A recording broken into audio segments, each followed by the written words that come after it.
It always begins quietly, not with a trumpet, not with a loud revelation, but with a question, a feeling, a shadow of curiosity that slips into your mind when you're doing something ordinary, scrolling your phone, walking home, folding laundry. It whispers, soft but persistent, what if there's more? More than what you were told, more than what you've seen in paintings or heard in sermons, more than the familiar images that have been etched into your memory since childhood. And what if, just what if, the truth has been hidden in plain sight? You didn't find this video by accident. You didn't come here out of boredom or coincidence. Something, or someone, stirred something inside you.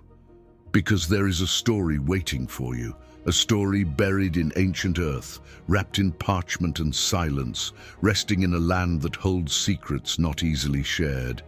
Ethiopia. Now pause, and let yourself feel the weight of that word, Ethiopia. A land of kings and deserts, of altars and mountains, of fire and faith, a land whose voice was often ignored, but never silenced. It is there, in the depth of this ancient soil, that sacred texts have been preserved, untouched by councils, unbothered by empires, and unfiltered by modern edits. And within those texts, something astonishing waits. Not just theology, not just doctrine, but a presence, a face, a name. Jesus, yes, Jesus, but not in the image you've grown used to. Not the pale skin, soft hands, golden light portrait. No, in these texts he is revealed differently. Brown skin kissed by desert sun, eyes deep with the pain and promise of the oppressed, a figure shaped by exile, walking through Africa before the world recognized his name. It's a vision that doesn't cancel the familiar. It completes it. It doesn't contradict scripture. It fulfills what the West overlooked. And this is the beginning of a journey that will shake the dust off forgotten truths. This is not about race, it is about recognition.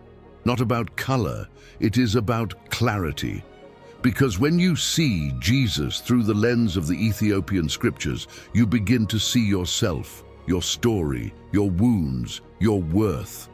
And suddenly, the distance between heaven and your everyday struggle narrows into a whisper. Before we go further, I want to ask you something. If something in your spirit is stirring, even slightly, take a step of faith.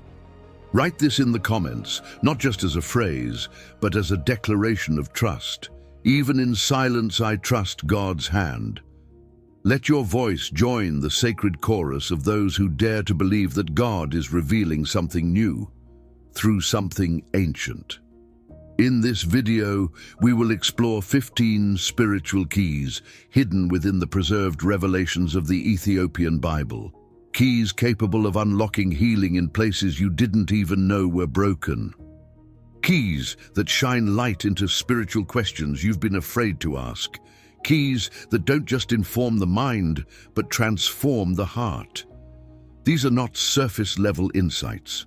They are invitations to go deeper, to break patterns, to be still enough to hear the voice beneath the noise. Some of these keys may surprise you, others may bring tears, a few may challenge what you thought you knew. But all of them carry the same sacred fingerprint, the touch of a Savior who walked in places history erased, but heaven recorded. And at the very end of this video, I invite you into a sacred moment, a time of prayer, not a performance, not a segment, but a deep, soul-level communion where your heart can reach for God and God can reach for you. Stay until that moment, because some things can't be rushed. Some healings don't happen in the first 5 minutes.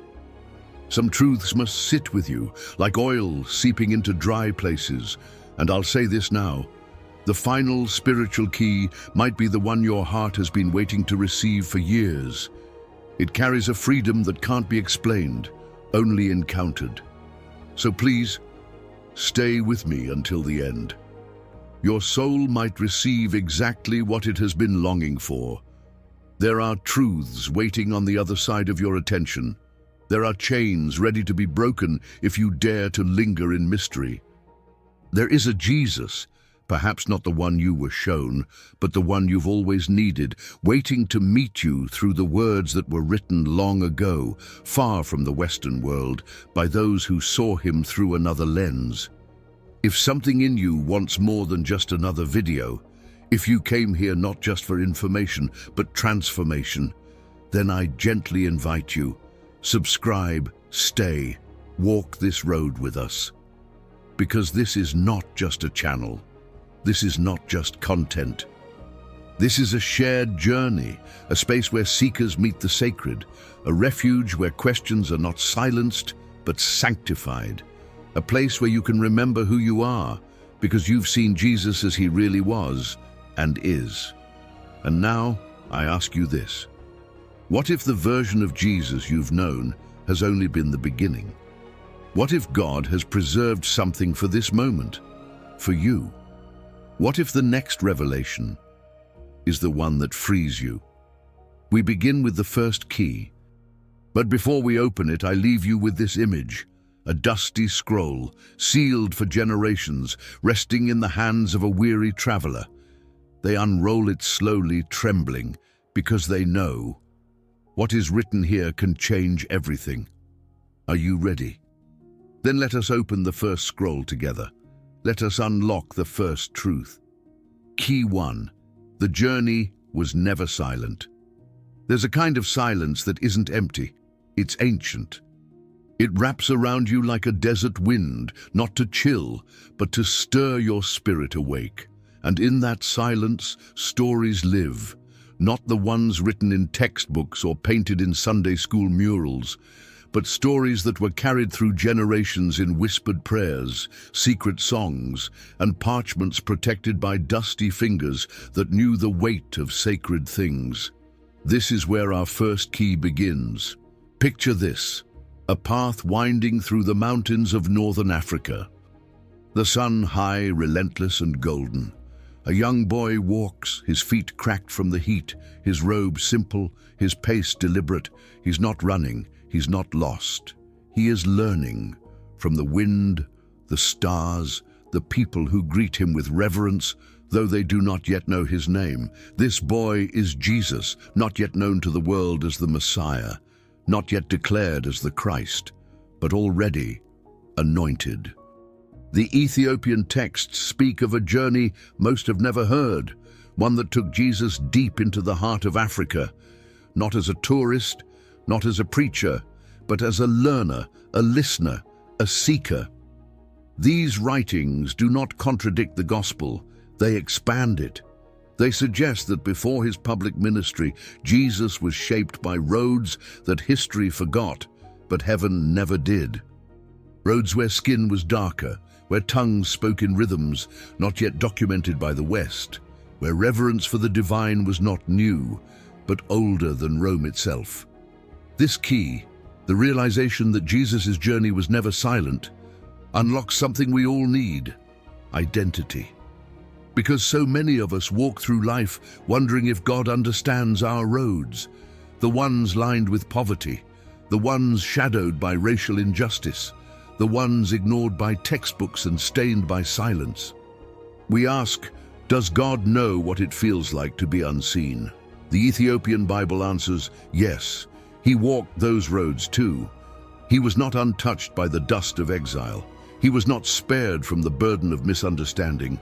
He bore the sun not just in Palestine, but in the sacred highlands where ancient prophets once roamed.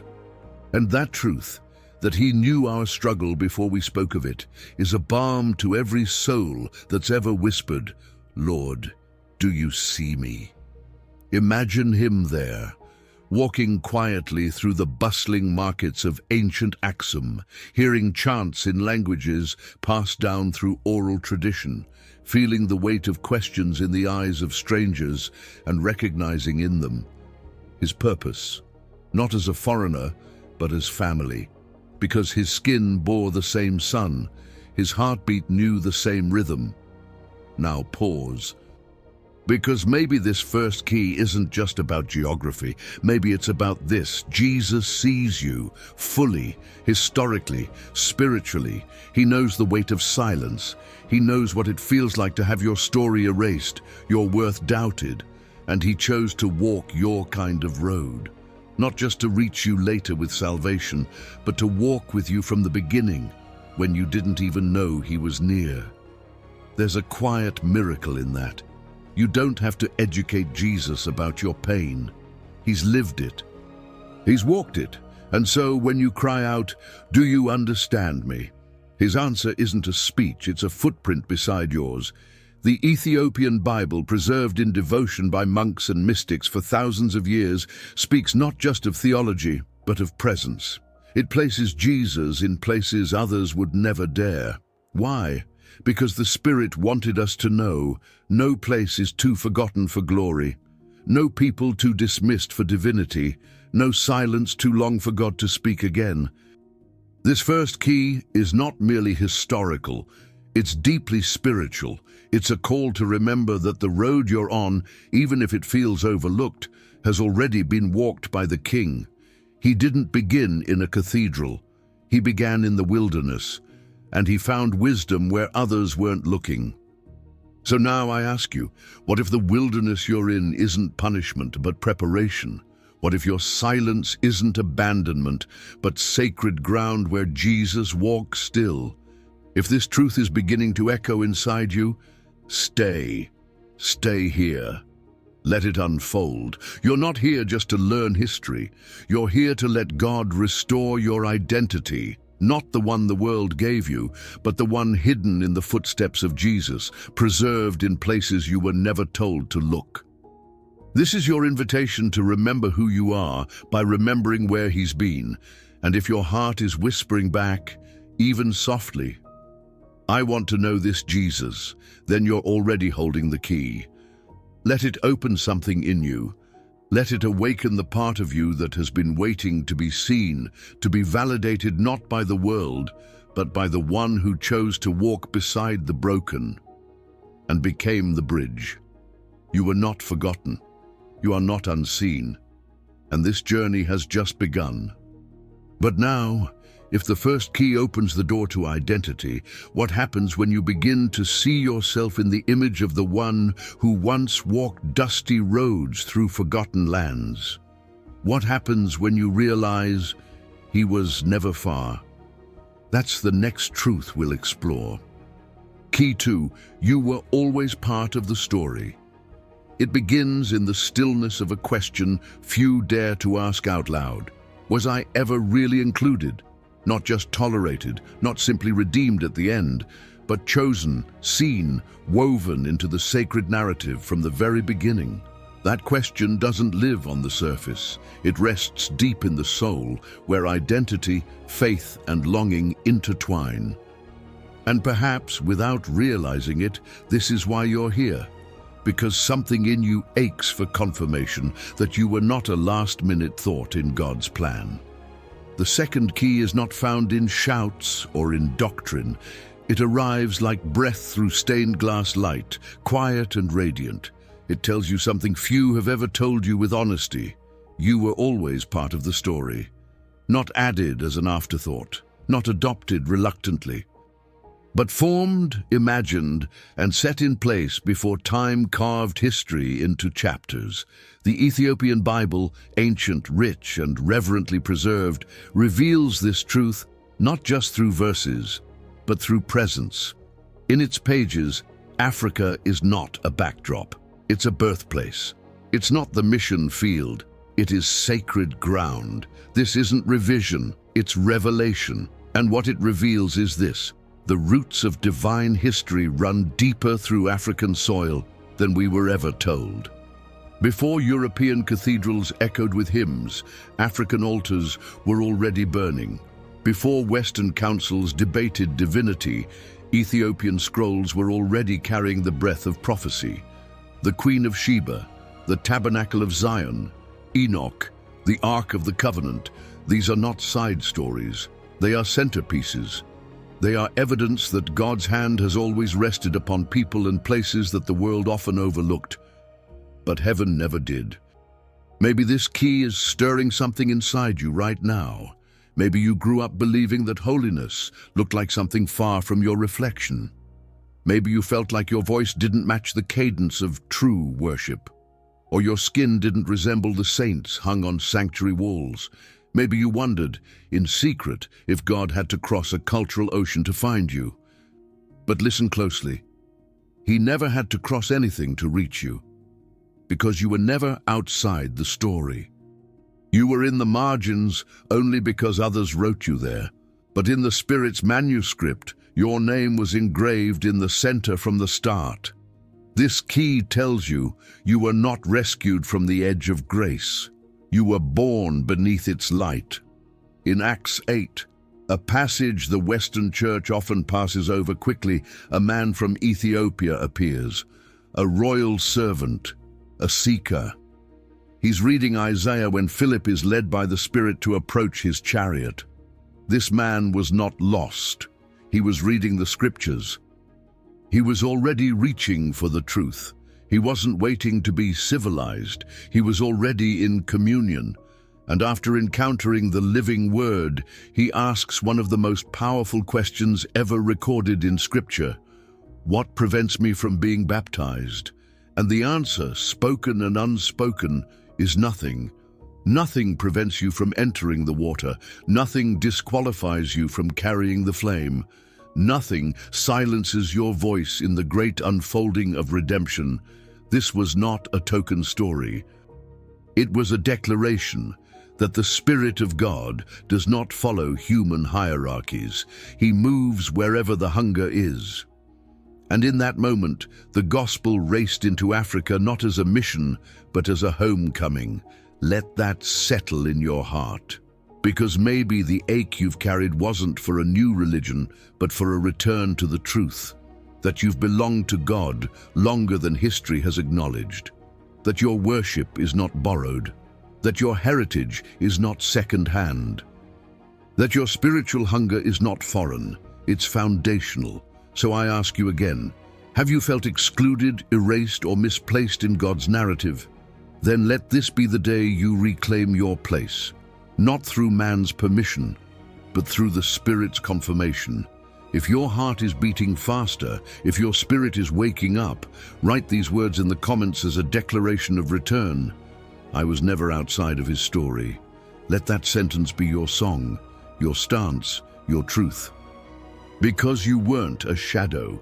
You were light, and the same God who met the Ethiopian eunuch in a chariot on a dusty road still meets people like you, in places the world forgets, in times when others have given up, in hearts that carry unanswered questions and unspoken hope.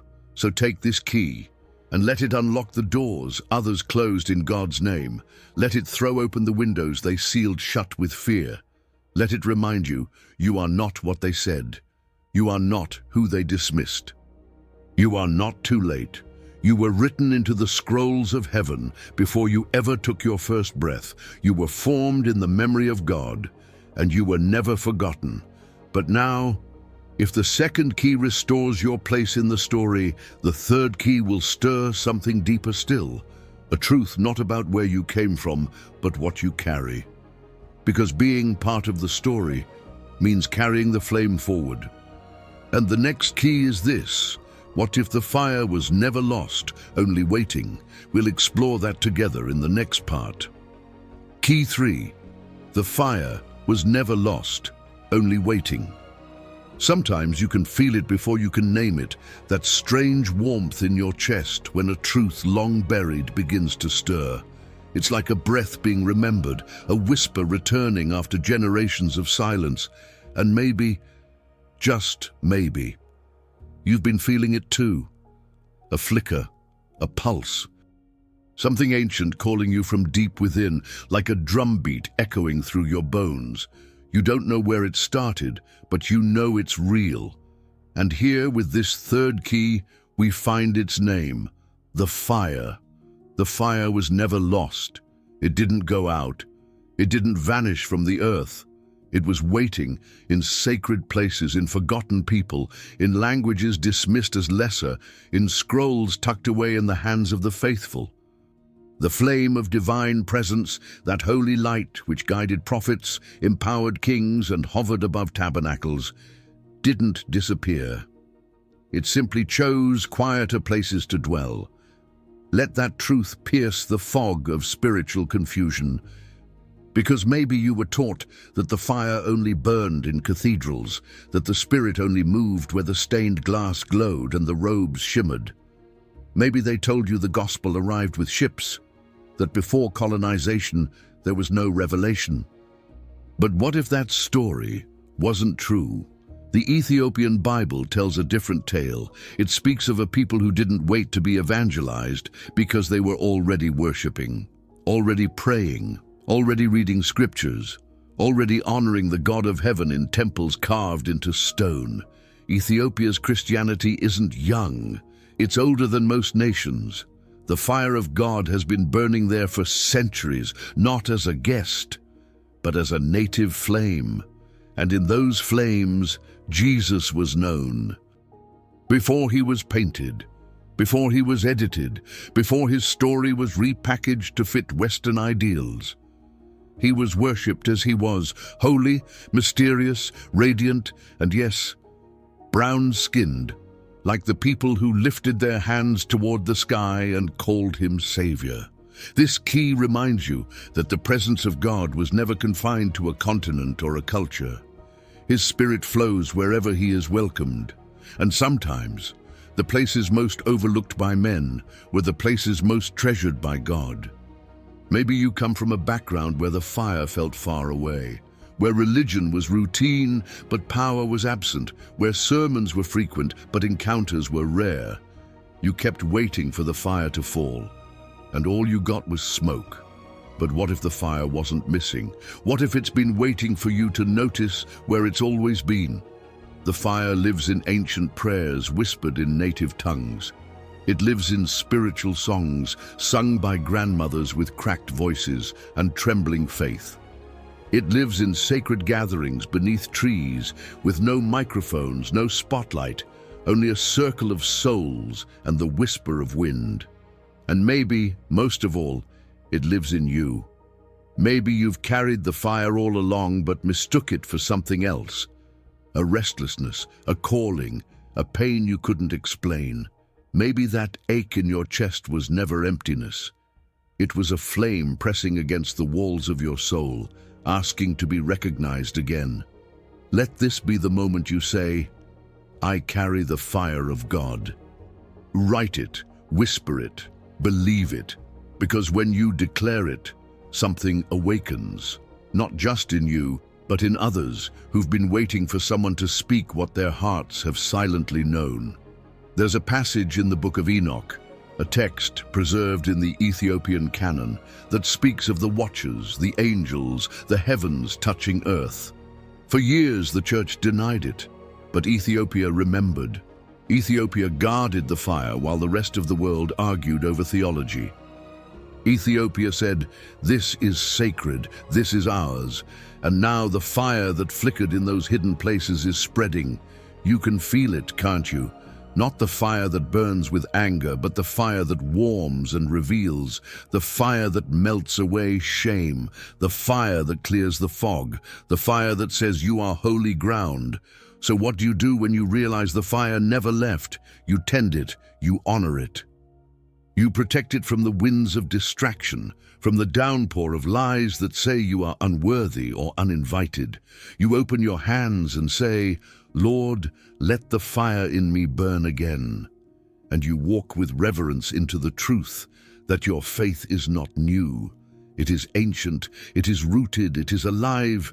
You come from a people who knew God before they knew colonization, from a lineage of spiritual warriors and quiet saints, from scrolls written in ink and sweat and tears and glory. The fire lives in your prayers, in your hunger, in your tears that rise in the middle of the night with no words, in your longing to feel more, to see more, to be touched again by the holy. So let it burn. Let it illuminate the rooms of your soul that have been dimmed by disappointment. Let it remind you that you are more than a product of your past. You are a carrier of divine light. And if you've ever felt too broken to burn, know this: the fire of God does not avoid broken vessels. It fills them, because the cracks let the light out. As we move toward the next key, let this truth sink deep. The fire was never lost. It was never gone. It was always waiting for you. And if you're still here, if something has begun to glow inside of you, then keep walking, because the next key opens something even deeper. It's not just about identity, not just about place. It's about purpose. The question that echoes through every life at some point: why am I here? And the answer may be hidden in what comes next. Key 4. You were born for a sacred assignment. There's a moment, often quiet, sometimes sudden, when the weight of life feels like it's pressing in from every side. It can happen in a crowded room or in the solitude of your own thoughts. You breathe, you function, you smile on cue. But beneath the surface, a silent question lingers. Why am I here? Not just here as in alive, but here, now, in this time, this place, this skin, this story. And maybe that question has been lingering longer than you care to admit. You've seen others step into their purpose like it was tailor-made. You've watched as people found meaning in their passions, their careers, their callings, and something inside you wondered if yours got lost in transit, or worse, if you were ever given one. But this is where the fourth key comes alive, like a long-lost letter finally opened, a truth buried beneath centuries of distortion and silence now whispering again directly to your soul. You were born for a sacred assignment, not manufactured, not fabricated, not borrowed, given, breathed, designed by the one who placed his fingerprints on your spirit before your body even formed. The Ethiopian scriptures, ancient and unshaken by Western filtering, reflect a vision of divine purpose that is not reserved for the elite or the loud. It honors the quiet prophet, the hidden intercessor, the faithful soul who walks the dusty roads unseen by the world but fully known by heaven. And in those sacred pages, a pattern emerges, a rhythm that beats beneath the stories. God always gives assignments to the ones the world underestimates. Moses stuttered. David was overlooked. Esther was orphaned. And in the Ethiopian texts we see again and again, those who are marginalized by man are often marked by God. There's one figure less spoken of in pulpits but burning with significance in Ethiopian tradition: Menelik Fest, son of Solomon and the Queen of Sheba, a child of a royal encounter, a blend of two nations, a living bridge between Israel and Africa. According to Ethiopian heritage, he did not merely inherit a legacy, he carried the ark, not in theory, in presence. It was his assignment to protect what was most sacred, and that speaks something profound into your journey right now, because the weight you've been carrying, that strange sense of responsibility you can't quite name, might not be confusion, it might be calling. You've been entrusted with something. Maybe it's not visible to others, maybe it's not prestigious or public, but heaven sees it, heaven knows it, and that alone makes it holy. Your prayers are an assignment. Your survival is an assignment. Your hunger for God, even when surrounded by silence, is an assignment. You weren't born to drift.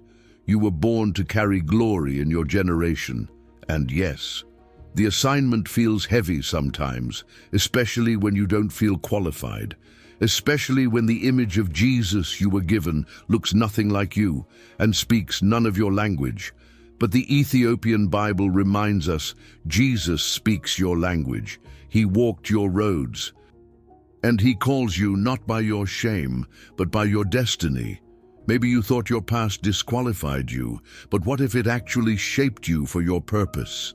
Maybe the pain, the isolation, the questions, maybe they were part of the training, because God never assigns without preparing. He lets the fire refine, the silence teach, the wandering strengthen, not to punish, but to position.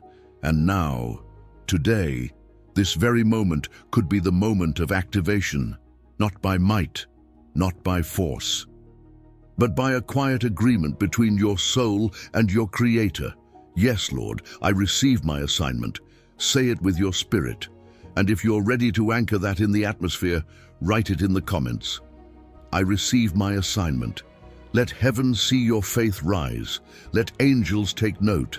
Because when you speak it, the Spirit moves. When you agree with God's calling, even in uncertainty, you realign your life with divine rhythm. This fourth key does not give you every detail. It does not hand you a blueprint, but it does reignite something sacred inside you. The awareness that your life is not random, that you were formed on purpose for a purpose. And that purpose was whispered into your being by the same voice that called stars into place. So look again at your journey, at the nights you survived, at the dreams that never died, just dimmed, at the quiet moments when you knew deep down you were made for more than what they told you. Because you were, you are, and you still will be. This is not about ambition, it's about alignment, it's not about striving, it's about surrender. And if you listen close, you might hear it now. The Spirit calling you by your true name, not the one defined by trauma or titles, but the one spoken over you in eternity, bearer of light, carrier of fire, child with a mission. Let it sink in, let it settle deep. You are part of something far older, far holier than you imagined. But now that you know you were born with a divine assignment, the question changes. It becomes this: how do I walk it out when the path isn't clear? That's the next key. Key 5.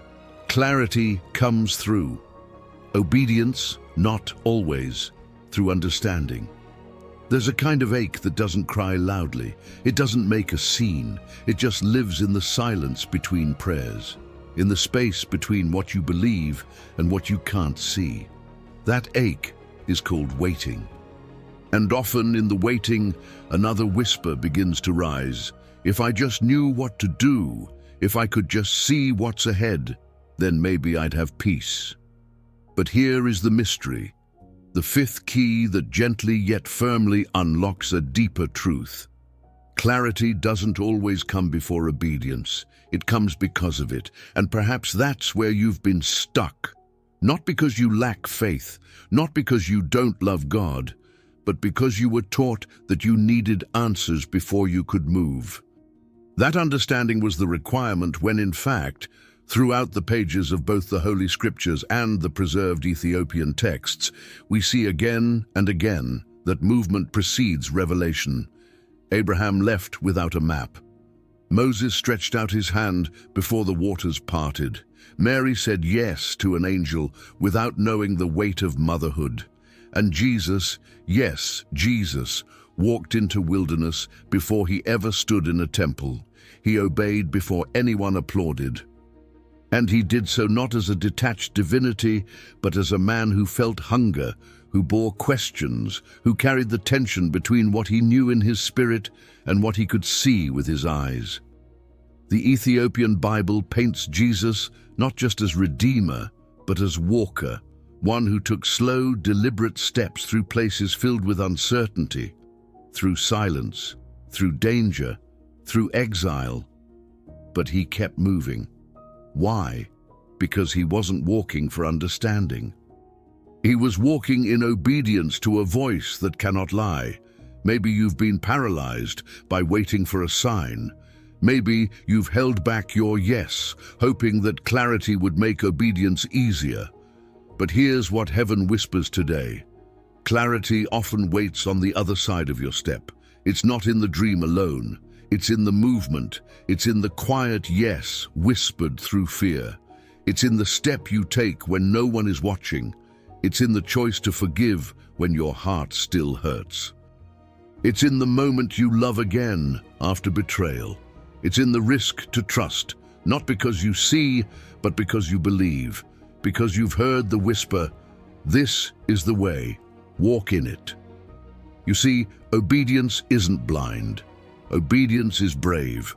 It's not weakness, it's warfare. Every time you obey, even without full understanding, you tear down a lie that says God can't be trusted.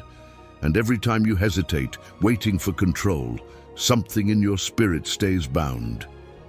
But today, the fifth key offers you an invitation to freedom. Not freedom through figuring everything out, but freedom through surrender. Freedom through saying, God, I don't see the whole picture, but I trust the hand that's painting it. So now, stop and ask yourself, is there something you've been delaying because you were waiting to understand it first? Maybe it's a move, maybe it's a conversation, maybe it's a commitment to prayer. Maybe it's stepping into your assignment, not when you feel ready, but when you hear the call. Let this be your response, even if it feels small. Say it aloud or write it in the comments. I will walk even when I don't see the way. That is not weakness. That is fire. That is trust in action. That is the language of heaven. Because here's what the Ethiopian stories remind us. God doesn't always explain the beginning, but he walks with you every step to the end. The ark wasn't always visible. The fire wasn't always felt. The voice wasn't always loud. But his presence, his real, breathing, protective, guiding presence, never left those who obeyed. And it will not leave you. Obedience draws heaven closer, not because it earns God's favor, but because it aligns your soul with his rhythm, like Elijah hearing the still small voice, like Hagar encountering God in the wilderness, like Menelik traveling with the ark, not for applause, but because it was holy. And like Jesus walking dusty paths without full explanation, only full trust. So breathe. You don't need every detail to take the next step. You need faith in the one who sees the steps ahead and holds your feet steady. Let obedience become your way forward. Let surrender replace the pressure to understand. And let this be the moment that heaven says, yes, my child is moving again. But what happens next? Once you begin to obey, even in the dark, what if the voices of doubt begin to rise? What if the memories, the wounds, the guilt try to drown your faith? That's where we're headed next. Because the sixth key is not about walking. It's about fighting to protect the movement God started inside you. And we will face that battle together in the next part. Key 6. Protect what God planted in you, even when it's still growing. There is a holy silence that falls between the moment God speaks and the moment it comes to pass. A sacred in-between where faith is planted like a seed, buried in the soil of your spirit and waits for light. But in that in-between there's also noise, doubt, fear, memories, whispers of failure from your past, voices that say, maybe you heard wrong, maybe you're not chosen, maybe you're not enough. And that's when you must remember this sixth key. What God plants in you is sacred, and it must be protected, even before it's visible. You see, not every battle is fought with swords. Some of the fiercest ones are fought in silence, inside your heart, in the lonely hours, in the questions that rise when no one else is watching. It's in those invisible wars that most spiritual callings are either nourished or choked. God has already started something in you. You felt it in the last steps. A stirring, a clarity, a purpose awakening. But now comes the resistance, not because you're failing, but because you're growing. Growth doesn't begin with applause, it begins with pressure. Think of the parable of the sower. The seed is the word, the promise, the assignment. But where it lands matters. Some seeds fall among thorns, some are eaten by birds, others are scorched by the sun, and only those planted in good, protected soil take root and multiply. Why? Not because they were better seeds, but because someone fought to protect them. The Ethiopian church has done this for centuries. It preserved sacred texts when empires burned others. It guarded stories of Jesus' journey into Africa when the world denied he was ever there. It carried the Ark of the Covenant according to tradition, not just as a symbol, but as a treasure. Because what is sacred must be shielded, not just shared. And that's your task now. To shield what God planted in you, even if no one sees it yet, even if you still feel afraid, even if you're not sure how it will grow. You protect it with prayer. You protect it with stillness, with fasting, with quiet trust. You protect it by removing what chokes it, toxic thoughts, harmful relationships, cycles that distract your soul from its sacred assignment, because the promise will grow, but only if the soil stays ready. And here's the truth most people won't say. You won't always feel strong enough to fight for it, but that's when you remember, you're not fighting alone. There are angels assigned to your calling. There are people praying for you that you've never met. There are tears you cried that watered the ground where your promise now sleeps. You have no idea how heaven has been fighting for you already. But your part, your sacred duty, is to guard what God gave you like it's worth everything. Because it is. Don't compare your growth. Don't measure your obedience by someone else's fruit. Seeds take time. Some bloom in days, others in years, but all are seen by the gardener, and he has not forgotten the soil of your heart. Do you feel tired? Do you feel like quitting before it even starts? Then this is your sign to hold on, to build a fence around your heart, to cover the dream again in prayer. To forgive the past, not because it was light, but because the weight is not yours to carry anymore, because the assignment is still alive, because the flame is still burning, and because the God who planted the vision still plans to finish it. If you believe that, even if it's with trembling hands, write in the comments, "I will protect what God planted in me." Let that be your declaration, your shield, your sacred promise, because the fight for your future is not loud, it's faithful. And every time you choose to believe instead of doubt, every time you return to prayer instead of despair, every time you speak life over what feels buried, heaven takes notice. There's a moment in the Ethiopian tradition where the ark is carried not with noise, but with reverence, hidden, veiled, carried slowly through cities that know its worth. The people don't need to see it to believe it's there. They feel its weight. They honor its presence. And they build their steps around its holiness. That's your calling now, to carry what you've been given, even if no one else can see it yet, because what's hidden today may be the very thing that brings healing tomorrow. But what happens when you've done all this? Protected, prayed, waited, and the breakthrough still hasn't come? What if the silence doesn't lift? What if the seed hasn't broken through? Then we enter the next key, one of the hardest, most sacred truths on the journey. What if God is doing his deepest work beneath the surface? We'll talk about it next. Key 7. God works deepest in what's still hidden. There's something sacred about the unseen, something that resists explanation yet speaks louder than anything visible.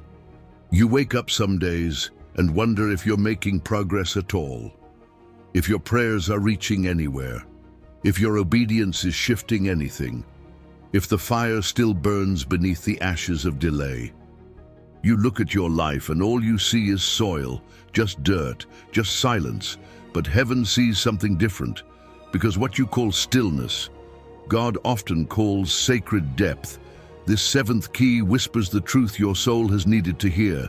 God does his deepest work in what's still hidden. You don't plant a seed and dig it up every day to check if it's growing. You water it, you protect it, you wait. And yet, beneath the surface, miracles are unfolding. Roots are reaching into places you cannot see, drawing life from a source you didn't plant, stretching quietly into strength. And this is how God works in you. The Ethiopian scriptures remind us of truths preserved in the silence of history. For generations, Ethiopia held fast to stories the world ignored. Texts like the Book of Enoch, passed down in reverence, speaking of mysteries and revelations that Western councils removed. These weren't lost because they were wrong. They were hidden because they were too deep, too sacred, too confronting for systems that preferred control over mystery. And yet, they survived, quietly, like seeds under the earth, like you. So much of your life may feel hidden right now. You're showing up, but no one notices. You're obeying, but no doors are opening. You're believing, but breakthrough still hasn't broken through. And the temptation is to believe that hidden means forgotten. That silence means rejection. That slowness means something's wrong. But look at Jesus. He lived 30 years in obscurity. 30, the Son of God, the Savior, the Anointed One. And yet, for 30 years, he worked with wood. He walked with villagers. He sat in silence, in sweat, in study, not healing thousands, not preaching to crowds, just waiting and preparing, going deep. Why? Because deep roots are what make public fruit sustainable. Because before you can carry glory in front of others, you must first host it in the secret place. That's what you're learning now. You're not being punished. You're being planted. There's a difference. Burial looks like planting, but only planting leads to resurrection. If this word is resonating with your heart, let it become your confession today. Write in the comments, even when it's hidden, I know God is working. Say it with your breath. Let it sink into the soil of your soul. Because the silence doesn't mean you're off track. Sometimes God hides you to heal you, to strengthen you, to preserve you from being exposed too early when the weight of calling would crush what your character isn't yet ready to carry. Sometimes He shields you from applause so you don't build your worth on it. Sometimes He keeps you in the quiet so that when your voice finally echoes, it's been shaped by fire and reverence, not pride. This hiddenness, this holy pause, it's a gift. Don't curse the season that's preparing you. Don't walk away from the process that's shaping you into someone the world needs, not just someone the world sees. God works in layers. He begins with what no one else can admire. He repairs your thought patterns. He uproots your shame. He rewrites the labels others placed on you. And while the world waits for a performance, heaven is celebrating your process. You are becoming, you are rooting. You are deepening into someone whose yes cannot be shaken. Even the Ark of the Covenant, according to Ethiopian tradition, wasn't always carried in plain sight. It was hidden, wrapped in veils, carried by chosen hands, protected not because it was weak, but because it was too holy to expose carelessly. What if that's how God sees you, not as absent from the stage, but too precious to present prematurely? Let that truth still your racing heart. Let it remind you, silence is not absence. It's preparation. If you listen closely, your roots are growing, and one day soon others will see fruit. But by then, you'll know it was never about their applause.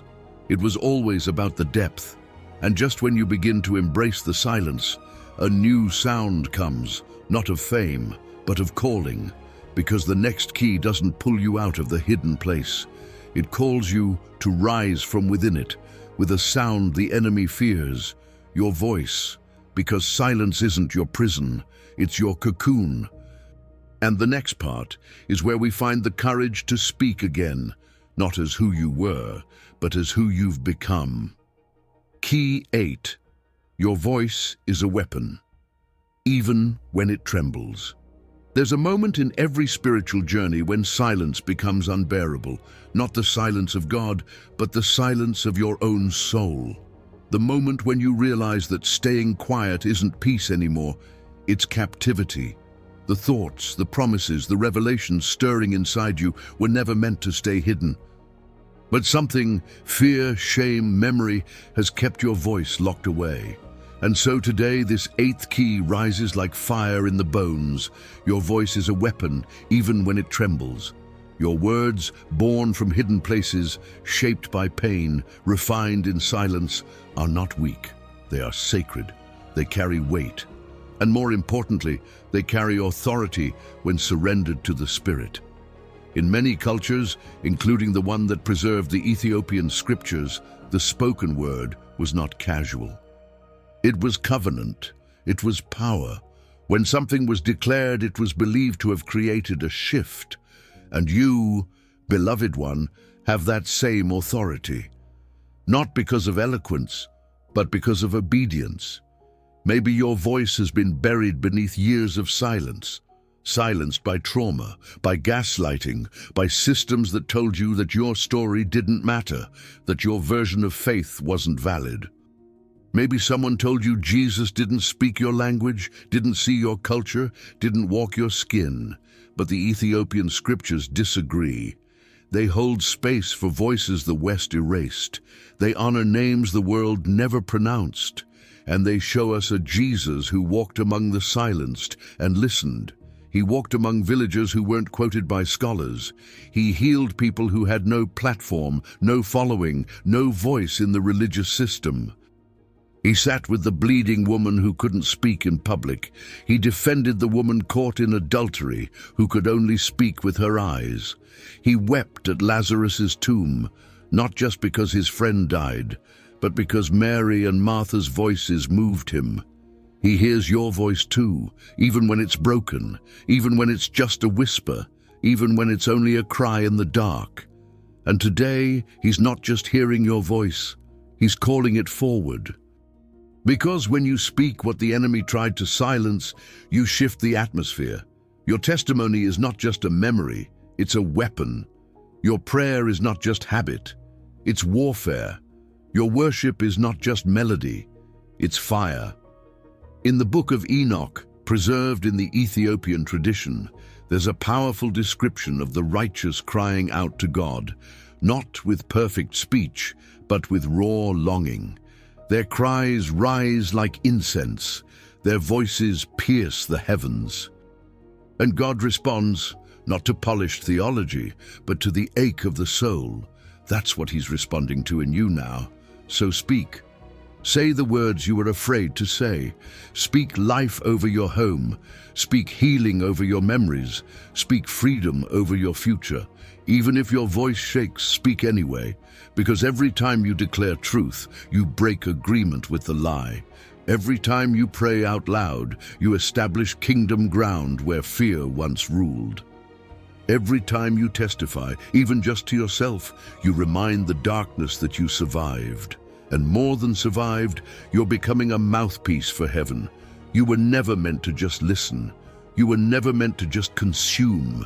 You were born to release, to proclaim the name of the one who walked hidden roads with brown skin and burning purpose, to speak the promises of God with the tongue he gave you, not the accent someone else forced on you. To rise, not in volume but in spiritual sound, the kind that shakes chains in the unseen realm. And if the enemy has tried to mute you, it's because he fears what happens when you speak. He knows your voice carries deliverance. He knows your words carry oil. He knows your song carries generations. So now, right here, in this sacred moment, say it, write it, declare it with boldness. My voice belongs to God. Let it echo through the silence. Let it break agreements with fear. Let it call the fire back into your breath.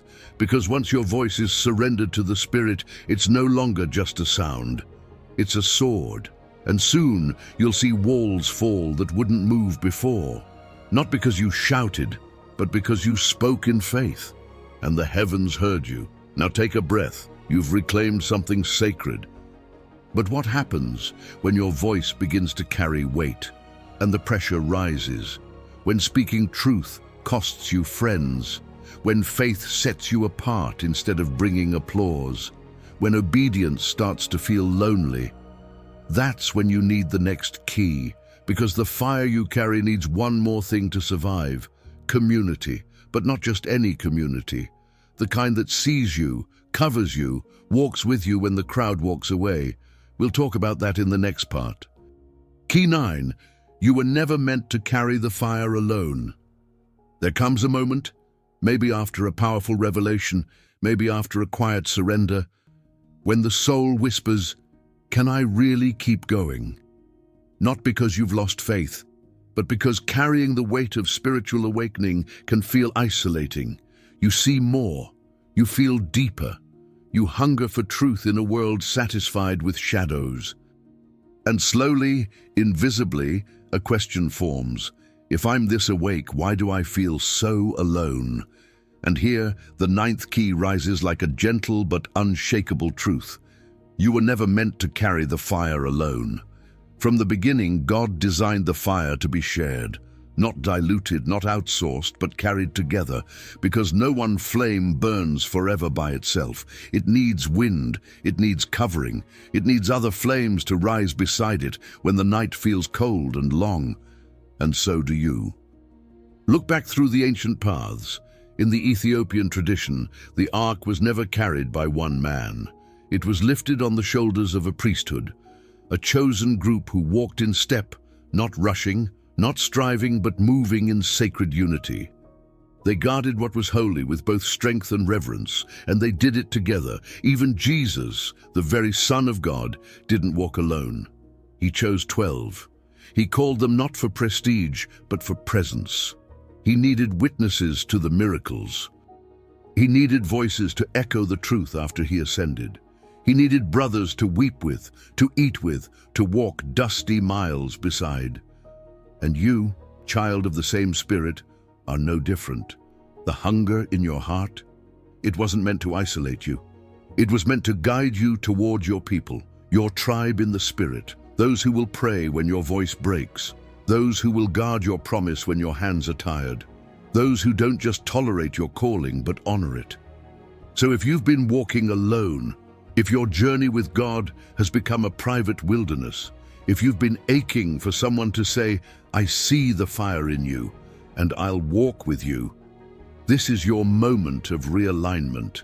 This is your divine reminder.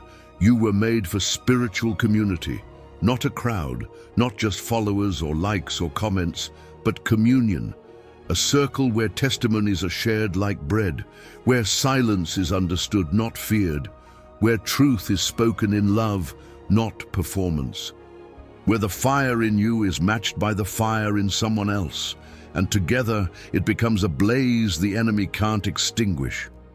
And maybe, just maybe, you're being called to build that space, not wait for it, not beg for it, but birth it, to become the safe place for others who are awakening like you, to host spaces, digital or physical, where the presence of God is felt not through spectacle, but through sincerity. Because the early church didn't grow through platforms. It grew through tables, through shared meals, through hidden worship, through the kind of togetherness that costs something, but births everything. Maybe that's your next step.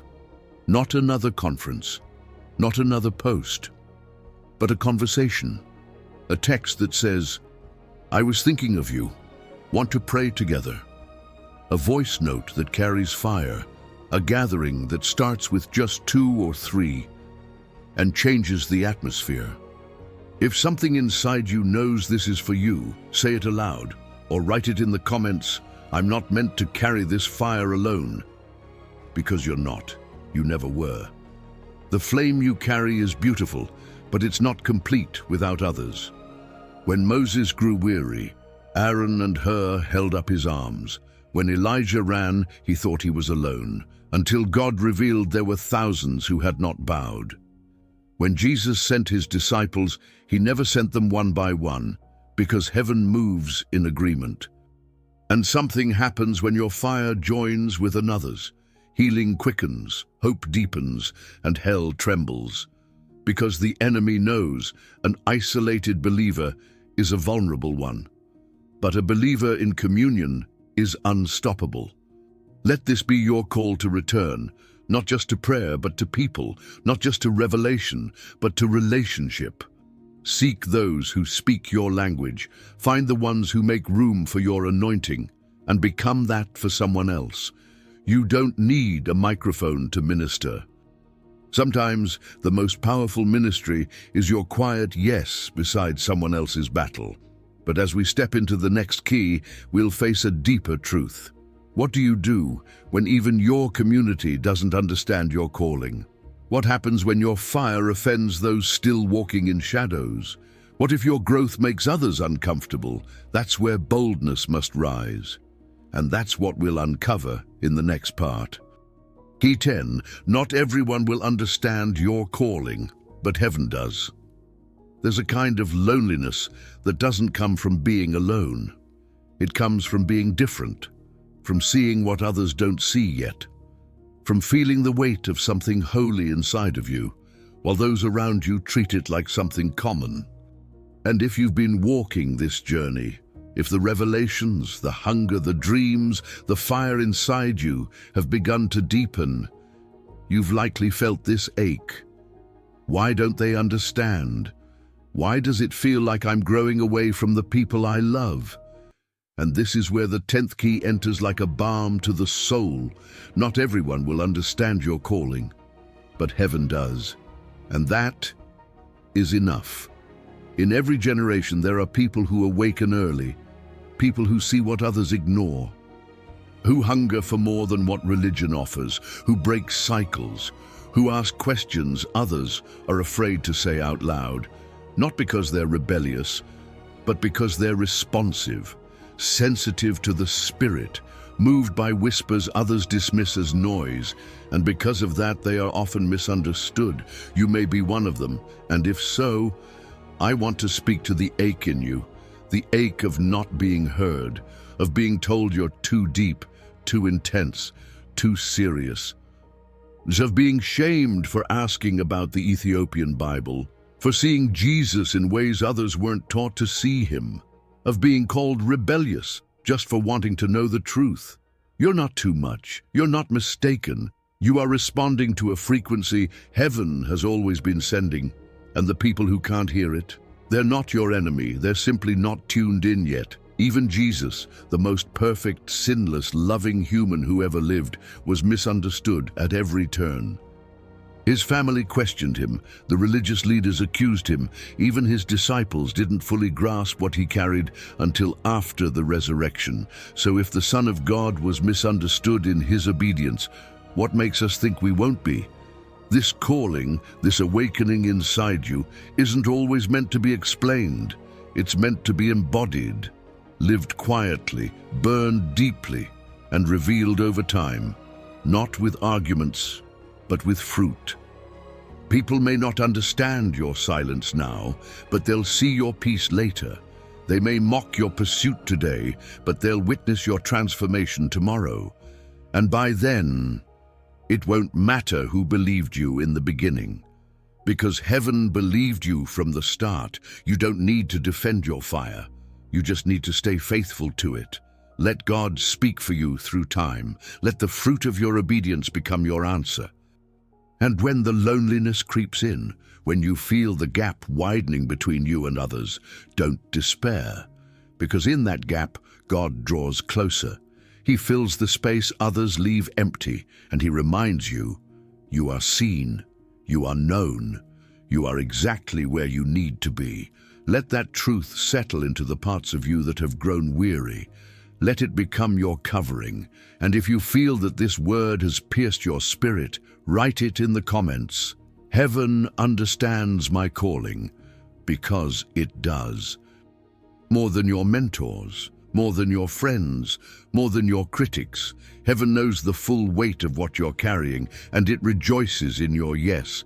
There's a passage in Ethiopian tradition that speaks of prophets who wandered, not because they were lost, but because they were led. They were separated, not because they were rejected, but because they were set apart. That's what you are now, set apart. Not better, not above, just chosen for something others weren't assigned to carry. And you must walk it, even when you walk misunderstood, because the fire in you is not for validation, it's for revival. So hold your head high, keep your hands clean, let your fruit speak louder than your explanations. And know this, when you stand before God, you won't be asked if others understood you. You'll be asked if you stayed obedient. You're doing better than you think. But the road ahead, it may still get narrower. Because the next key will show us something even harder, yet more beautiful. When God strips everything away, What you thought was loss might be the making of your destiny. We'll uncover that next. Key 11. What feels like loss might be the making of your destiny. There comes a season when everything you built starts to shift. Relationships fall silent. Doors that once opened with ease now stay shut. The places where you once found comfort begin to feel unfamiliar. And your soul, once certain of the path, suddenly questions if any of it was real. You whisper in the dark, "God, what is happening to me?" And the silence seems to answer, "I am undoing what cannot stay, so I can establish what must remain." This is the heart of the 11th key. What feels like loss might actually be the making of your destiny. In the journey of the Spirit, breaking precedes building. Stripping precedes filling. And often loss is not heaven's punishment, it's heaven's preparation. You may be standing in the ashes of something you prayed would survive. Maybe it was a friendship, a career, a ministry, a season you thought would last longer. Maybe it was certainty itself, the confidence you once had in your next step, and now all you can see is what's no longer there. But God sees something different. God sees space, space for something holy, space for something that cannot be birthed in comfort. Space for destiny to rise, not the version others imagined for you, but the one He planted in you before you knew what destiny even meant. In the Ethiopian scriptures and ancient traditions, the people of God carried glory through wilderness, through exile, through obscurity. They knew what it meant to lose status, to lose cities, to lose safety, and still remain faithful to the fire. They didn't measure God's favor by comfort. They measured it by presence. And even in loss, they found that God was still with them, sometimes more clearly than before. Think of Jesus. Before He wore a crown, He bore a cross. Before He stood in glory, He was stripped, mocked, left alone. Even those who believed in Him ran when it got hard, and yet it was through that stripping that salvation came. The betrayal was part of the blueprint. The silence of heaven on the cross was not abandonment, it was divine orchestration. Because what looked like loss was the door to resurrection. And now in your story, something similar may be unfolding. You may be walking through a spiritual winter where everything feels barren. But winter is not death. It's rest. It's rooting. It's the quiet underground preparation for a bloom that will come in a way no one expected. Not even you. What if the heartbreak didn't break you, but revealed the cracks that needed healing? What if the rejection wasn't failure, but redirection? What if the emptiness you feel right now is the space God is clearing for your true calling? This is not the end. This is the furnace. And in the furnace, gold is refined. In the crushing, oil is released. In the dark, roots deepen. Let these words anchor your spirit. I am not being destroyed. I am being prepared. Destis, if that truth is resonating, speak it into the atmosphere or write it in the comments. God is making room for my destiny. Let that be your song when nothing else makes sense. Let that be your battle cry when grief whispers you've lost too much. Let that be your prayer when your hands are too tired to lift, but your heart still believes. Because the ones who carry glory don't always look glorious. Sometimes they look like you, walking through silence, choosing faith over sight, choosing obedience over comfort, carrying an unseen promise while the world points at the ashes.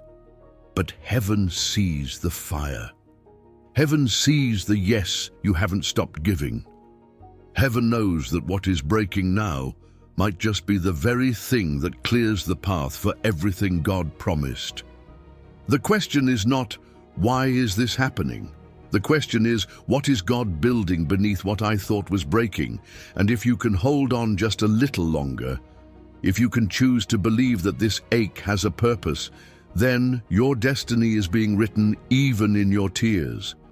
But as you walk through loss, there's something even deeper you must confront. What happens when you feel too broken to be used again? when the pain lingers, the shame whispers, and your strength feels too small. That's where the next key will meet you. It doesn't require perfection.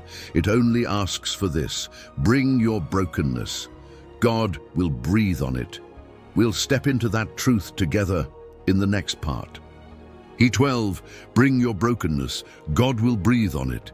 There's a moment in every soul's journey when strength runs out, when you've prayed the prayers, declared the promises, obeyed even when it hurt, and still all you feel is the weight of what hasn't changed. You stand before God not with words, but with silence, not with answers, but with questions, not with confidence, but with pieces. And in that place, right there, this 12th key arrives not with noise, but with a whisper. You don't need to be whole for God to move. You just need to bring your brokenness. He will breathe on it. You see, brokenness has never frightened heaven. It frightens us because we were taught to show strength, to cover our wounds, to keep smiling while bleeding inside. But God, He moves differently. He is not drawn to performance. He is drawn to truth. And sometimes the truest thing you can bring is what's been shattered, the parts of your heart you thought disqualified you. The Ethiopian scriptures hold stories most of the world never saw, but God always did. Hidden manuscripts, forgotten prophets, ancient truths carried by those whom the world said didn't belong. And yet those very voices, rejected, overlooked, and imperfect, became vessels of revelation. They didn't wait to be polished. They brought what they had. And heaven breathed on it. Think of the story of Enoch, a man who walked with God so closely that he never tasted death. His story, preserved in Ethiopian tradition, is one of intimacy, not perfection. He didn't lead armies. He didn't part seas. He just walked, faithfully, broken, human, present. And God called that enough.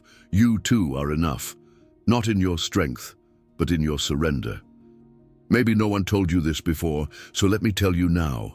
You are allowed to show up before God in pieces, not hiding the depression, not masking the anxiety, not pretending the trauma is healed when it still bleeds. God isn't waiting for your performance. He's waiting for your presence. Bring Him the pieces. The disappointment that lingers like fog, the anger you haven't named, the memories that haunt you, the faith that feels thin, the dreams that died before they had a chance to breathe. Lay it all down, not because it's unworthy, but because it's exactly what God is asking for. The altar was never meant for the polished. It was meant for the surrendered.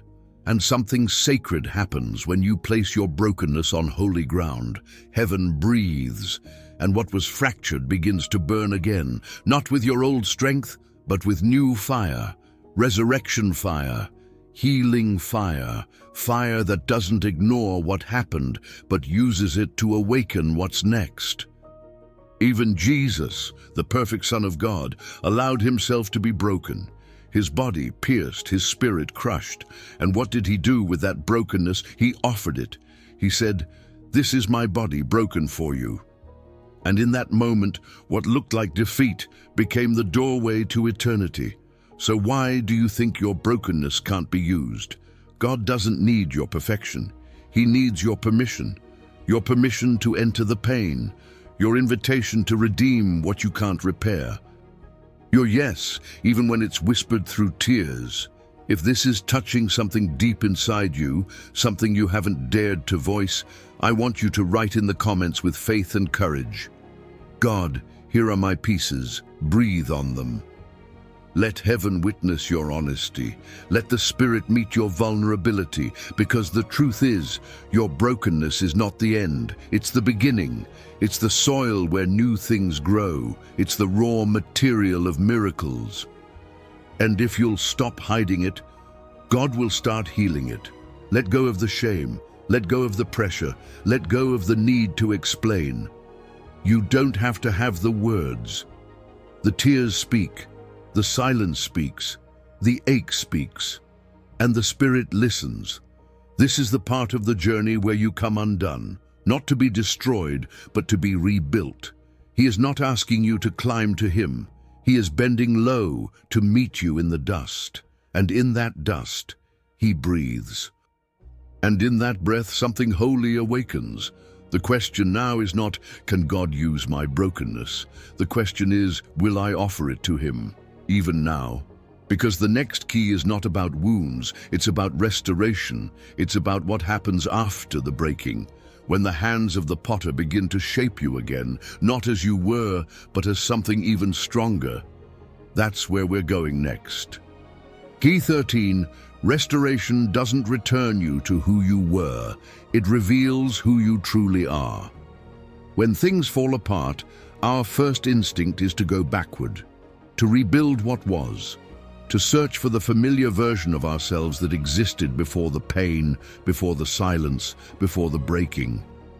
But there is a deeper truth hidden beneath the ache, a truth this 13th key begins to unlock with quiet, radiant certainty. God's restoration never returns you to who you were. It reveals who you truly are. You weren't created to be repaired like an old structure, patched up just enough to function. You were made to be reborn, like fire refined in gold, like a new song rising from ashes that once silenced you. And if you've come this far in the journey, if you've dared to bring your brokenness to God, then now is the time to see yourself through his eyes. Because restoration is not about pretending the pain never happened. It's about discovering who you were always meant to be after the fire. In the Ethiopian tradition, restoration is more than healing. It is the revealing of hidden identity. It's what happened to Menelik, son of Solomon and the Queen of Sheba, whose existence bridged two cultures, two lineages, two divine destinies. He didn't just restore the glory of Israel in Africa, he revealed that glory had always been there, hidden, preserved, waiting. And the same is true for you. There is a version of you that pain tried to bury. There is a strength in you that trauma tried to mute. There is a calling in you that rejection tried to convince you were unworthy of. But now, in the hands of God, those things are not just being restored, they are being revealed. The shame is lifting, the false labels are peeling away, the masks are falling, and beneath it all, someone sacred is rising, not the old you, the real you, the one God saw before the world told you who to be, the one shaped in his image, carrying his presence, marked not by perfection, but by presence. So if it feels strange right now, if this newness feels unfamiliar, that's okay.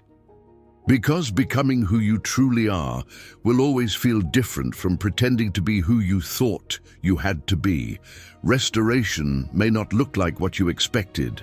It might not include certain relationships. It might take you to places that feel too big for your past version of self. It might require you to walk away from the image you worked so hard to maintain. But it will bring you into alignment with heaven's vision. And that is worth everything. You are not being returned to version 1.0. You are being released into something gloriously original, like a vessel in the hands of the potter, marred but not discarded, broken yet chosen for something sacred.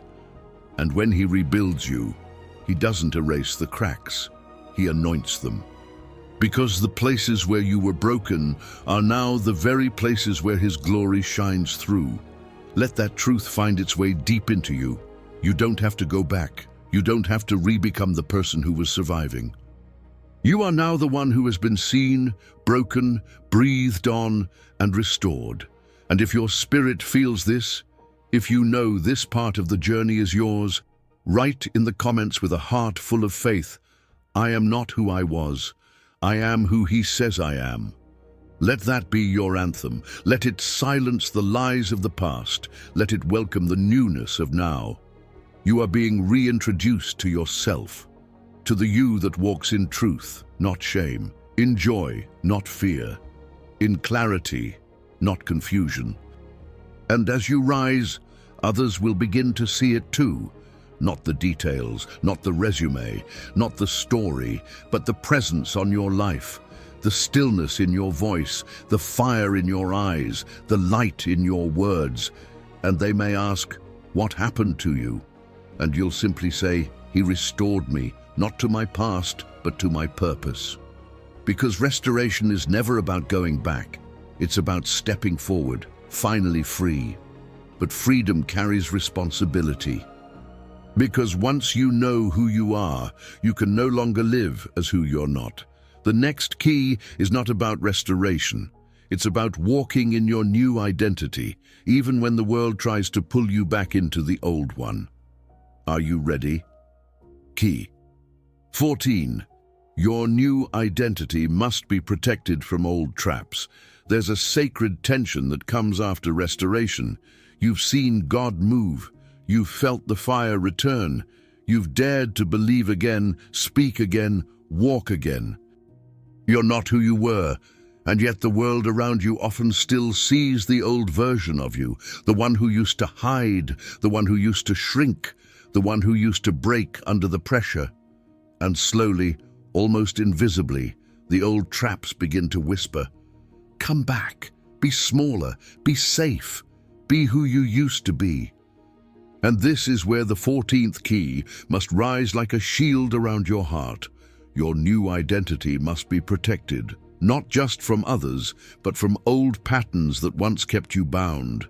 The moment you begin to walk in who you truly are, everything that was assigned to your former self will try to pull you back. Old habits, old cycles, familiar fears, people who only knew you when you were wounded and preferred you that way because your healing challenges their complacency.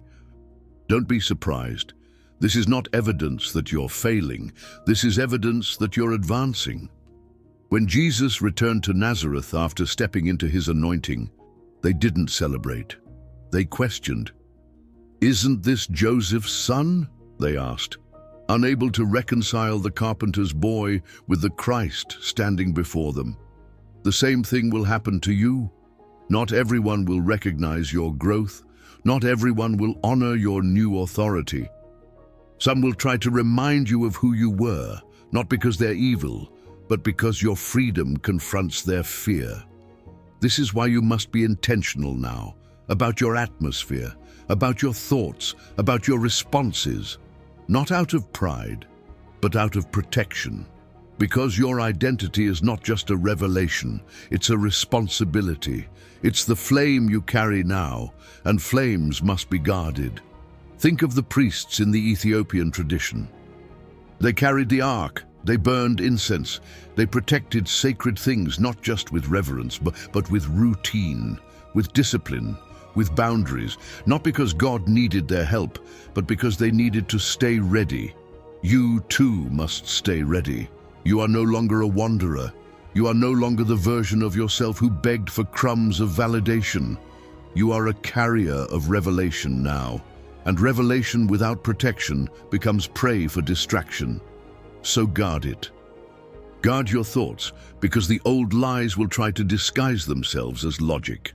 Guard your time, because not every invitation deserves your yes. Guard your fire, because not every conversation deserves your flame.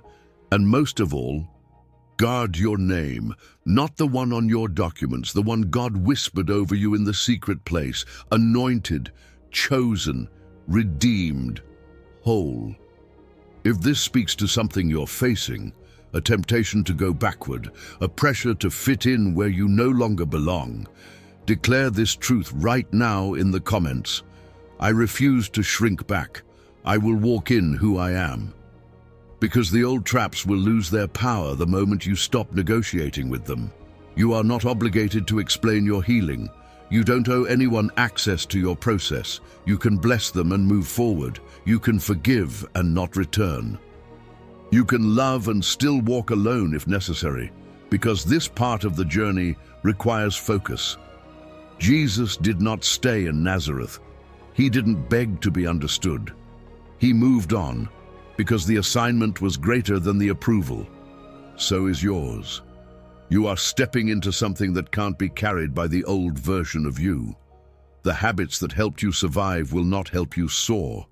The mindsets that comforted you in pain cannot carry you into promise. The rooms you used to fit in may now feel too small, not because you're better, but because you're becoming, and becoming is never easy. But it is worth it, because on the other side of this resistance is the release. On the other side of this silence is the sound of breakthrough. On the other side of this test is the final key, the one you've been feeling rise in your chest since the beginning, the one your soul already knows is coming. Because what if all of this, the loss, the fire, the silence, the awakening, has been leading to one final moment? What if the last key unlocks not just purpose, but eternity? That's where we'll go now. Key 15. You were chosen for this generation, and eternity is already moving through you. This is the moment everything converges. The questions, the whispers, the hunger, the fire, the silence. The journey through breaking, awakening, and restoration wasn't random. It was preparation. And now, with every breath, heaven is drawing a line through your soul and writing something eternal on your spirit. This 15th and final key is not just a revelation, it's a commission. You were chosen for this generation, and eternity is already moving through you. You are not just alive for such a time as this. You were sent for it. You are not a product of circumstance. You are the fulfillment of prophecy. You are not simply surviving time. You are shaping eternity, one yes at a time, one act of obedience, one flame lit in the darkness of someone else's life. And if you've come this far, if you've walked through every key, wept through the breaking, whispered through the silence, risen through the restoration, then hear this now.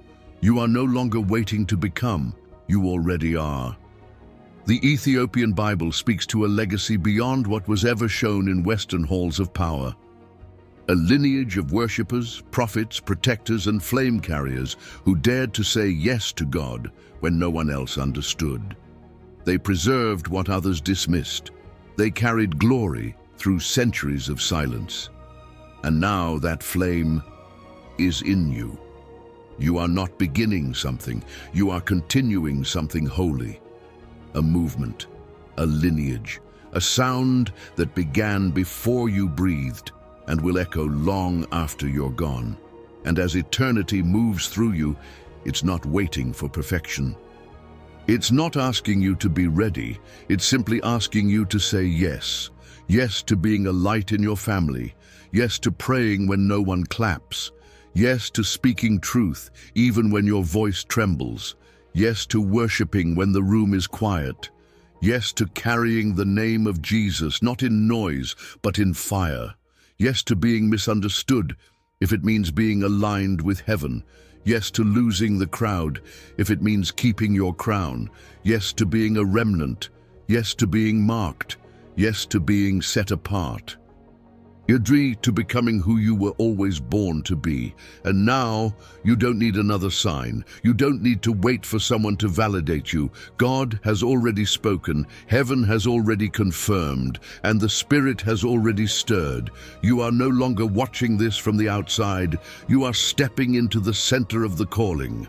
So let this final truth fall like anointing oil on your spirit.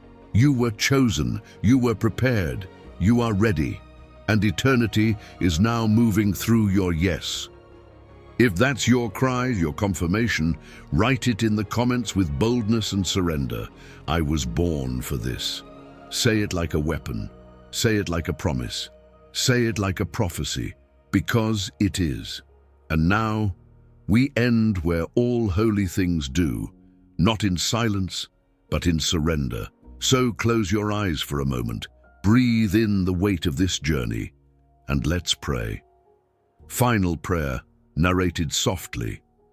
God, we bring you everything this journey has awakened, every tear, every yes, every flame, every ache. We don't ask to be seen by the world. We ask to be used by you. Make us altars, make us voices, make us flames. Restore what was lost, reveal what is hidden, revive what was silent, and let the sound that leaves our lives echo in eternity. In Jesus' name, amen. Now, before you leave, this is not the end of your story. This channel, this space, is not content. It's a home for your soul, a place where eternity speaks softly and powerfully to your spirit. If this journey has touched you, walk with us. There's more waiting for you here, more revelation, more fire, more of Him. Let the next word speak to you. It's already waiting beside this one. Your next step might be just one click away, because the fire doesn't end here. It walks with you always.